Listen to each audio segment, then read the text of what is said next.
Hi, this is a subarctic beekeeper, one of the many. It's mid-January 2023. I haven't been making very many podcasts. Been busy trying to heal from this head injury and also involved in efforts to support Ukraine. And I'm in my bee barn right now. You can hear that buzzing. The heater just came on. My bee barn is a small building that's severely insulated and it's temperature and humidity controlled. I have it set so that if the temperature in here gets below 40 degrees Fahrenheit, the heat comes on. It's a little space heater. If the temperature goes above 43, which is actually a bit high, then I have a vent that brings cool air in here to bring the temperature down. All this is an effort to keep the metabolism low. It's warm enough for them to move around and keep the queen warm, but it is supposed to make it so that they don't eat a lot. As I say this, I'm watching 4 bees fly around like it's summertime. The light in here is red because bees don't see red, so for them it's darkness. For me, I have bees flying around my head. I have 2 lights in here. They're both red light bulbs. I just stopped sweeping up dead bees. This summer dead. You can hear my broom. The summer bees, as they die, fly out of the hive, gather on the floor. So when I first walk in here, there's a carpet of dead bees, which is alarming when you start keeping bees and overwinter them. But it's not anything to worry about. I've got 12 hives in here, and it's just a little bit crazy. I don't want to do anything to excite the bees. I'm watching them and they're already excited. I think I have to stop this and take a picture. I have some encouraging things to post. I'll be right back. I'm back. My bees are active. So much for that low metabolic state. Some people say that bees won't fly below 57 degrees Fahrenheit, which is hogwash. I think that they just study lower 48 bees and don't come up to the subarctic. Who does come up to the subarctic after all? I'm outside. Had to go back in and get a bunch of sugar cake I made, or sugar brick, depending on what you want to call it. I made it the other night. I'm gonna open the hives and put some in so they can feed off of it. They may have gone through all that they put up for stores from the 2-to-1 sugar water mixture I made for them at the end of the season. I'm in the Arctic entryway of my bee barn. Now there's not a lot of oxygen in here, and so I get lightheaded and have to go outside and breathe a bit. The reason there's not much oxygen is because the bees go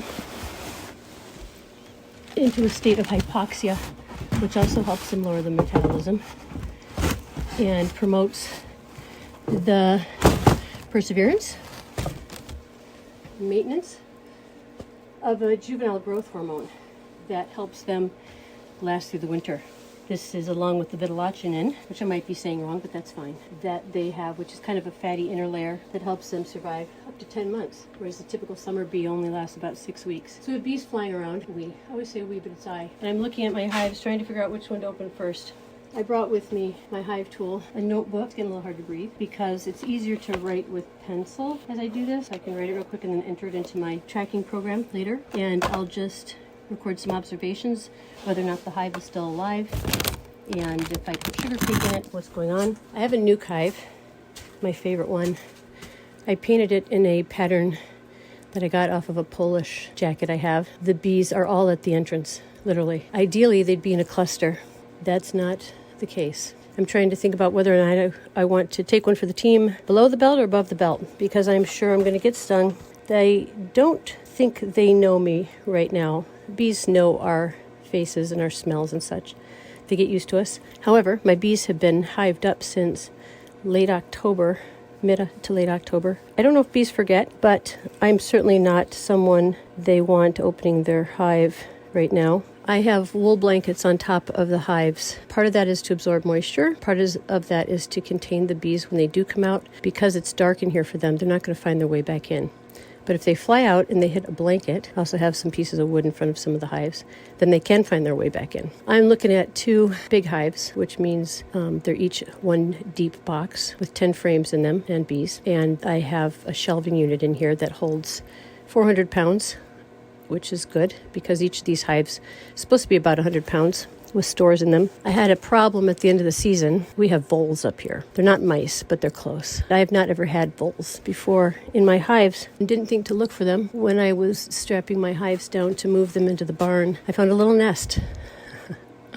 An unwelcome sight. Little nest on top of one of my hives. So it means the voles had been in the hives. When it's cold and there's no food, who wouldn't want to eat their way through a beehive? I'm not sure how much of the stores these hives had going in. They didn't feel like 100 pounds to me. They felt more like 50, but I hope that the voles didn't eat that much. I'm going to go ahead and open one of these hives. I'm checking for signs of life, but actually I think on every hive that I'm looking at, and there's 12, I see signs of life. I see them moving around the outside, but also in the opening. I did do tests a few days ago. The bees on the floor, the dead bees, I took a bunch of samples and tested for nosema. I did not find any mites, which leads me to believe I need to take some more samples. One of my nuke hives, it has a number on it. Let me see, because when I take my notes, I need to record the number. Can't find the number. One of my nuke hives has fecal matter in the front, which means the bees have been defecating. We don't want that. That could be just dysentery, or it could be from the nosema virus. I see 2 hives with fecal matter on the outside, which leads me to believe that those are the ones with nosema. Because I tested before I made this sugar brick, I put some nosevit in the mixture, which is to help strengthen the bees and help them repair the damage that the nosema virus does inside their guts. Nosema will absolutely wipe out all your colonies. It's just horrible. So I'll have to sterilize the hives that have the fecal matter come spring, because bees are immaculate creatures. So they will clean up any waste inside the hive, which is how the virus is transmitted. It comes out as fecal matter. The bees move it around, take it outside the hive. They ingest some more of that fecal matter, and then they've got the virus as well. You can hear some bees buzzing, I think. So it's about time for me to stop talking and go into one of these hives. I'm going to set my recorder on the nuke that has the fecal matter in front, and I don't want to excite them. Easier said than done. I just want them to stay calm, cool, and non-threatened. So I'm taking the little blanket off the top 2 hives, which good for me, but difficult for me. I have sealed these hives up with aluminum tape. And if you've ever listened to any of my podcasts before, you know I have a bit of a fetish for aluminum tape, because it will stick through anything. It's very strong, it's waterproof, temperature proof. I buy the kind that plumbers use. Since this hive is sealed shut, I'll have to break the seal and then reseal it. So I've got 2 hives in front of me, number 13 and number 5. Number 5 has some bees hanging out in front. Number 13 doesn't. So I'm going to move my phone, which is how I'm making this podcast, on top of number 5 and go into number 13 first. I don't see any reason to disrupt number 5. But number 13 doesn't show a lot going on inside the front. And so I'm going to break that seal, which I don't want to do, but I'm going to do anyways. The reason I sealed them is because sometimes there's a little gap in between the lid and the box for whatever reason, and they'll get out. And when you're moving the bees, you don't want them to be getting out. You want them to stay put. So I'm using my hive tool to cut into this aluminum tape, and I'm going to try to strip it back and keep it intact. What this is going to do is it's going to excite the bees. Trying not to move the hive. And I just want to open it up very slowly, very gently, and see if anyone's moving in there. They should be in the top of the hive by now because it is mid-January. Whether or not they've eaten through all the stores or not remains to be seen. So the hive next to 13 right now, number 5, has now got a giant cluster of bees in front trying to figure out what I'm doing. They're not in a defensive position, but I am having to move my arms as I open hive number 13. Number 5's checking me out, figure out what's going on. Ideally, they have sealed this hive with propolis. Oh, I can hear them buzzing right now. I'm cracking it open. Doesn't want to open. Always a problem when it doesn't want to do what one wants it to do. I've got to excite the bees a little more by lifting the hive. It feels real light to me, and moving it over because I have tape all around it. So I have to take some more tape off, more of the seal. I remember sealing it in the fall. Boy, they were angry, trying to get out of every little nook and cranny so they could sting me. All right, I want to keep this intact. Like I said, there should be some propolis sealing this lid to the box. That would keep out the drafts. I'm going to very gently lift this lid up.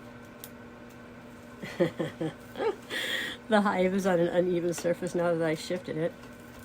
Bees are coming out of number 5. I'm lifting number 13. Come on. I have the wrong gloves on. I should have my bee gloves on. I came out here with some of those little tiny knit gloves that you can get for $1 during the winter. I wear those a lot up here in Alaska. Oh, here comes the heater. And I'm due for an oxygen break, but I'm too into this, so I've got to get into this hive. It's actually hive 15, not 13. A couple of bees flew out, so I want to protect my hands. I am not one of those super brave beekeepers that inspects their hives in a tank top, shorts, and no gloves. But I'm not one of the scaredy cat beekeepers that uses an entire suit. Right now I actually have a tank top on, and over that a down jacket, and over that my bee jacket, because it's got a hood, keeps them from stinging my face, which always hurts like hell. I got stung in the face for the first time last year. So, bee gloves. Mine are supposed to be supple and bendy, and they're hard because of the moisture that's gotten into the leather. I don't use the white gloves. I order mine from Duluth Trading. They're brown. I think they're called gauntlet gloves. They fit my hands better. They're small. They're not as large as the white gloves. Even the small white gloves are too big. I've broke the seal a little more. I want to open up 15. I also want to be ready. So I'm grabbing a piece of sugar brick, which is a piece of hard sugar. I used about, I don't know, 4 cups and a half teaspoon of water. Mixed it up, it's like sand, and then it hardens real quick. This hive doesn't want to open. I'm going to use my hive tool. But there's no bees coming at me. Oh my gosh, come on. The more I have to move things. Oh, beautiful. Oh, juicy. They're in a cluster in the top. I'm going to slide that. I'm going to close it first, right? I'm smart. I'm going to break this sugar cake, and I'm going to slide it right in here. I made it to the size so it would fit into the lid. And because people won't believe me that my bees are doing so well, I got to take a picture. And that might mess up the recording. We'll see. Since this hive is nice and big, I'm going to put in more sugar cake, slide it in, because they've already started getting into it, and put it right where it will allow the lid to close. Hooray, did it. Did it. I'm going to seal this back up with this tape because I want them to maintain the warmth that they have in there. I'm going to let take these bees outside in March,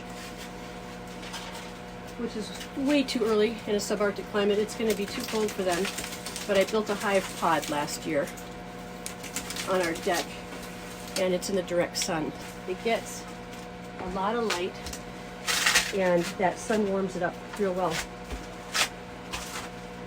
And I forgot my tape. That way the bees can get out and do cleansing flights. Right now they're holding their feces for months and months and months. Can you imagine how miserable that would be? I'll take them out in March, put them in the hive pod, sprinkle some wood ash on the snow in front so they can see where they're going, so they don't get snow blindness. When the temperature gets warm enough, I open up the front doors of the hive pod, and they are able to fly outside, do their business, create a bit of a shitstorm, and then go back in the hive. All right, on my notebook, I'm going to write that Hive 15 is doing great. Healthy, active, so much for that low metabolism. So Hive 15 is good. Large colony. Gave sugar cake. That's what I'm writing. Clusters at the top. I have a gigantic old people type of thermometer. It looks like a big clock. And it says actually 41 degrees. My thermostat thermometer says it's only 38. So somewhere in between there. Regardless, it's warm enough for them to move around. So I'm going to stop this podcast now and go into the other hives, add some sugar brick, get a little oxygen break, and get back at it to make sure the bees make it the next couple months. Please think about Ukraine and send your thoughts, prayers, whatever your method is. They're amazing people. The genocide that's being committed against them right now is absolutely deplorable. I think about them every day. And I also, along with thinking about them, wonder what's happened to the Ukrainian beekeepers who have a very long tradition of beekeeping. I don't imagine there's many bees left, unfortunately. But as you're enjoying your winter, of course, think about those who are less fortunate. Do what you can to be compassionate, take care of yourselves, and take care of your bees. And until the next podcast, see you later. This podcast is copyrighted and all rights reserved. If you want to hear more about us or learn more about Happy Creek Farm, a little farm that's north of Fairbanks, Alaska, we have a website that's not up to date at www.happycreekfarmalaska.com. We have an Instagram page that I keep up regularly under Happy Creek Farm. We have a Twitter account under Happy Creek Farm. Did I say we have a Facebook? We have a Facebook page as well. You're welcome to make comments as long as they're constructive and look at pictures of the things that I'm doing here. Take care. Bye.